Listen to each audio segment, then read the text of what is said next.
எல்லாருக்கும் வணக்கம். இன்னைக்கு சூப்பரான ஒரு தாளிச்ச கொழுக்கட்டை ரெசிபி தாங்க பார்க்க போறோம். கடாயில கொஞ்சமா ஆயில் வச்சுட்டு, ஆயில் சூடானதுக்கப்புறமா கடுகு, உளுந்தம் பருப்பு போட்டு வெடிக்க விட்டுக்கோங்க.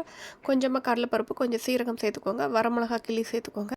கருவேப்பிலை போட்டு தாளிச்சிட்டு, ஒரு பெரிய வெங்காயத்தை குட்டி குட்டியாக சாப் பண்ணிவிட்டு அதையும் அதில் ஆட் பண்ணிக்கலாம். இது நல்லா வதக்குனதுக்கப்புறமா இதுக்கு தேவையான உப்பு, கொஞ்சமாக பெருங்காயத்தூள் அதையும் சேர்த்து நல்லா வதக்கிட்டு, ஒரு அரை மூடி தேங்காய் துருவலை அதோட சேர்த்து நல்லா மிக்ஸ் பண்ணி விட்ருங்க.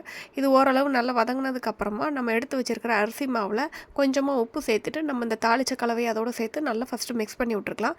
தண்ணி சேர்க்கறதுக்கு முன்னாடி முதல்ல வெறும் கையால் நல்லா மிக்ஸ் பண்ணி விட்டு, ஈவனாக ஸ்ப்ரெட் பண்ணி விட்டுட்டு, வெது வெதுப்பான தண்ணி ஊற்றி நல்லா கொழுக்கட்டை பதத்துக்கு நீங்கள் கையாலேயே நல்லா பிடிச்சி விட்டுக்கோங்க. நல்லா பிடிச்சிட்டு அதுக்கப்புறமா நீங்கள் வேக வச்சு எடுத்தீங்க அப்படின்னா சூப்பரான தாளிச்ச கார கொழுக்கட்டை ரெடி ஆயிடுச்சுங்க. ஒரு 10லேருந்து 15 நிமிஷம் வரைக்கும் நீங்கள் வேக வச்சு எடுத்திங்கன்னா சூப்பராக ரெடி ஆகிடும். ஸோ இதை நீங்கள் டிஃபனாக கூட எடுத்துக்கலாம், ஒரு ஸ்நாக்காகவும் நீங்கள் சாப்பிட்டுக்கலாம்.